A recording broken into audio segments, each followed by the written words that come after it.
It's a big video today. It is the last day of the month of August as we head into September. And of course, there are a lot of things very much relevant for tonight's closure. Also going to be a bit of a nuanced analysis on the relatively shorter term timeframes. And other than that, I expect a lot will be clarified, or at least a good amount will be clarified tonight. Then tomorrow's a very, very big day. So tomorrow's video is going to be probably a pretty fucking huge one. Anyways, other than that, I want to welcome you back to the Krown Crypto channel. Nice little Thursday morning here. And I think we can just jump right into this one. So I'm going to start this one off on the shorter term time frame, starting off with the 12-hour time frame right here. On yesterday's video, we did express, what's the word? Caution on this current rally.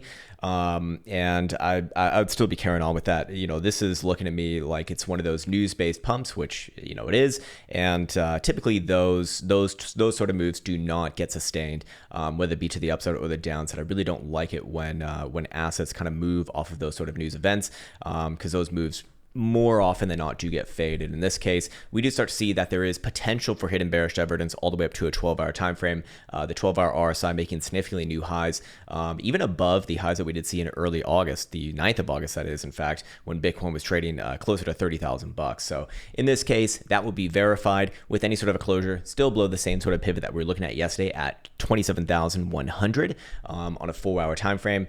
But until then, do Bitcoin Bula still have a chance? Yeah, I suppose, same thing as yesterday. It's just this, this rally is looking more and more questionable in the more near term. Now, I do want to put things into context because remember, the daily Joule signal is still very much active right here. And what is essentially the signal that I'm pointing out? Well, it is the daily Joule turning that white color and then getting that green color in the background. So this is the full Joule right here. So we have added forms of what's called confirmation, also can be supported by DMI.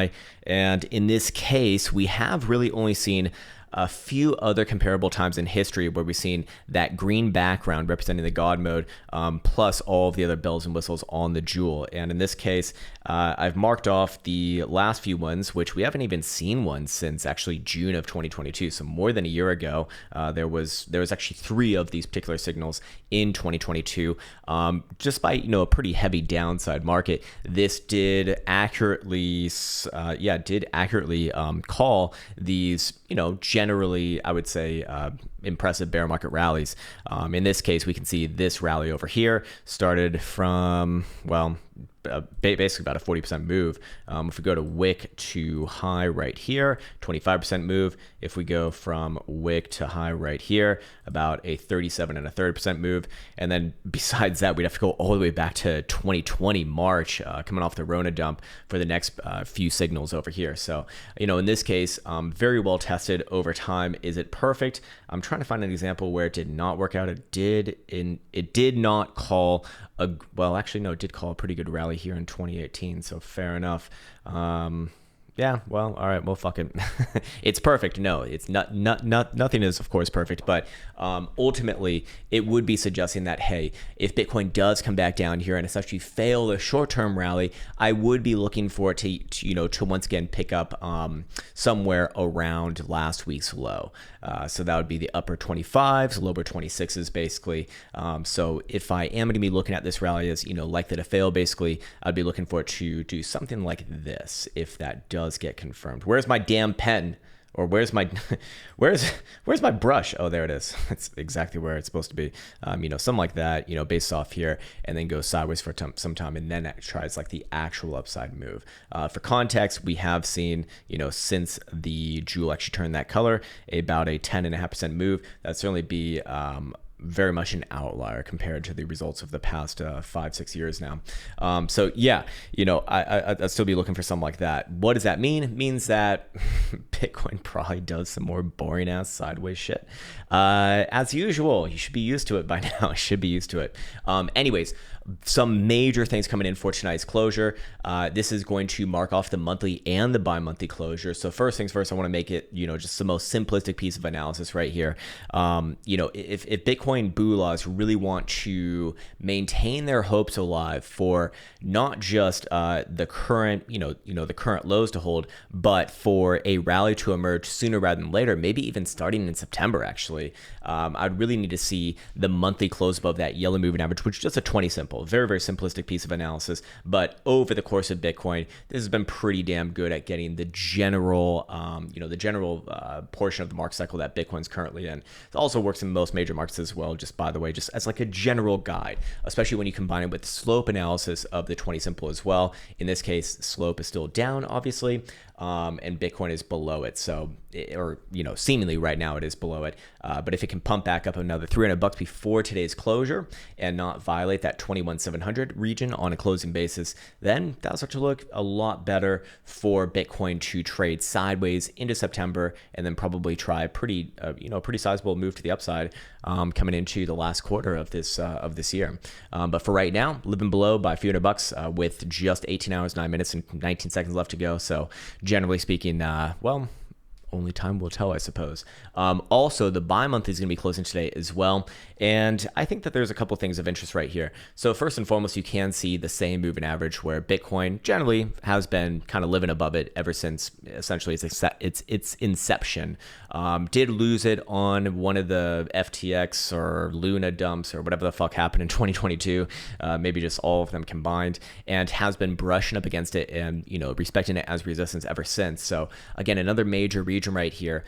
Very unlikely that we do see Bitcoin reclaim this by the end of tonight, which is when it does close. But I suppose that if you do see the monthly level reclaimed, then this would be the next major one coming into the next bi-monthly closure. So that would be in October. That would be late October, meaning that if Bitcoin can start to close above this region, then very likely we see big rallies, 38 to 45 region, somewhere around there.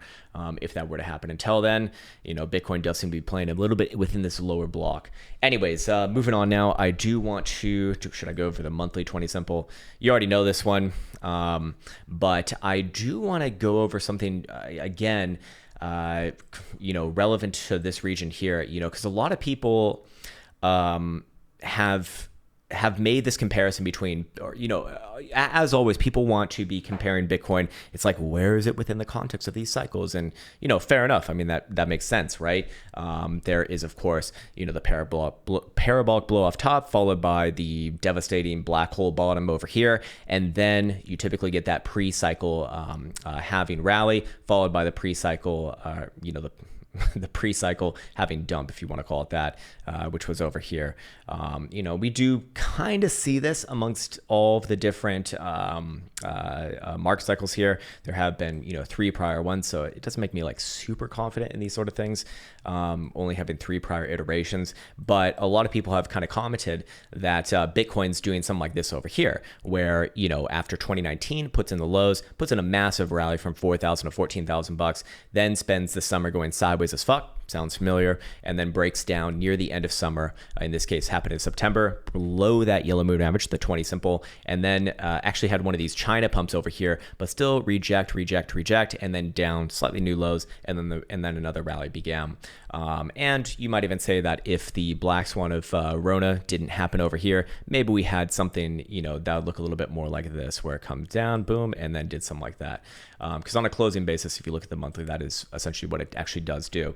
And there are similarities for this sort of thing right now.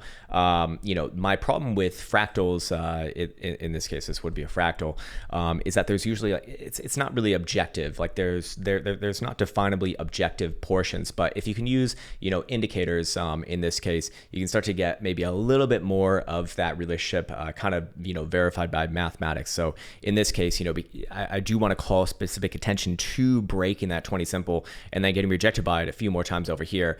And as we can see, and also having that negative slope, by the way, as well, after that nice rally, as we can see, that is where Bitcoin has gotten rejected thus far. So, I do think that Bitcoin can, again, kind of base off somewhere right here. But I don't think that this is, I actually do not think that this is the rally that a lot of people are looking for as of right now, at least as it is. Again, we have another 3 days, basically 4 days left for the weekly closure. So, I could very easily be proven wrong if this one does pump up another $1,000 before end of week. But assuming that it stays here or lower, well, I'm going to look at this as at best sideways and at worst a pretty nasty rejection. But yeah, anyways, there are a few things, however, that of course would be working on the opposite side. In this case, we do have CME close coming in tomorrow for the weekly. Tomorrow is Friday. Let me just double check.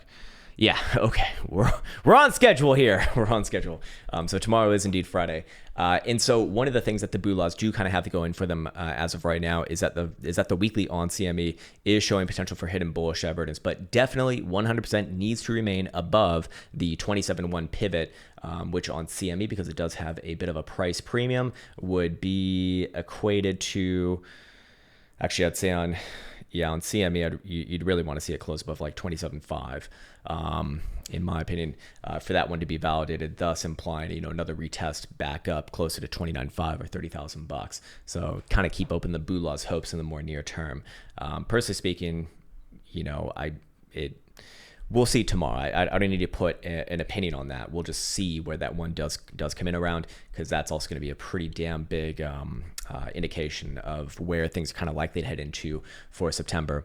Anyways, moving on now into HPDR ranges. Same things yesterday, basically. We did see, however, that the 50% range has now adjusted. So the bottom side, what do you know, of the 50% range is now coming in around last week's low. So again, if Bitcoin does break down here, I'm not calling any sort of like major massive continuation of the downside, just a return to these lows here, and most likely grinding it out sideways. By contrast, I will be wrong, or at least Bitcoin will be immediately bullish if we do see either a daily closure above 27,950 or weekly above that 28.2 region. And at that point, I'd be looking for a return somewhere close to 30,000. But in this case, again, still for a spot price action, 27.1 going to be the major area of interest. As long as Bitcoin's closing, 4 hours and above there, I would still give the hopium a little bit of chance. Moving on now into stochastic momentum. We do see, starting off with the weekly, again, still downside momentum as long as Bitcoin's below 29,650. But again, the longer that Bitcoin does go sideways here, the more and more that this does have a chance to kind of reset. 5 days, same shit as well. 2-day time frame is going to be pointed up above 26,100, basically around those range lows for CME, by the way. Daily time frame is going to actually turn down below 26,200 right now. More than $1,000 above, so not bad. 12-hour time frame is going to be still showing upside momentum above 26,350. 6-hour time frame is going to be showing down below 27,650. I expect that we're going to see everything else down. 4-hour down below 27,600, and hourly is going to keep up above 27,330, which is about $30 above right now. So not really getting too much from that. What does that likely equate to? Maybe a little bit of a short-term rally over here, but assuming that it's just another lower high below like 27.9, kind of be looking for it to do something like this, honestly. And then the real question is, what at 27.1? So that's kind of it for today. It's really a focus on where things close for tonight. Again, the big focus or the biggest thing closing the soonest is going to be the monthly and the bi-monthly. The monthly, again, if this one does close above 20 simple at 27,600, basically, I'd really be keeping open the Bula's hopes for a more near-term rally. Could still mean that there's like a sideways move into September. I figure that this will naturally continue to move down for September as well. So, it'd probably set in like a nice range low, essentially, is what I'd be looking for. So that's what we'll have for tomorrow. And then we have the weekly close after that on tomorrow. And so these next couple days are going to be very fucking important. I think that no one's kind of a stranger to the statistics in September, that it's generally a downside month. But for the months that it has been positive, it's been actually mostly sideways. So I do think that's probably best case scenario here, but that would actually be very compelling for the bulls if it can do that coming into Q4 of this year. So more boring times, but things are being decided at in these boring times. I think that's a good place for me to be leaving off. As always, want to wish you the best. Oh fuck! I forgot to tell you. We're actually gonna have a sale for starting tomorrow. It's for my birthday actually. My birthday's on September 2nd, so it's not necessarily tomorrow, but figured might as well start on a Friday because no one's paying attention on a Saturday, anyways. And we'll run that for a week. So if you're considering investing in any one of the programs or products, what I would suggest is just waiting a little bit. You'll save yourself a few bucks and all good. So other than that, as always, wish you the best. Take care and see you hopefully soon.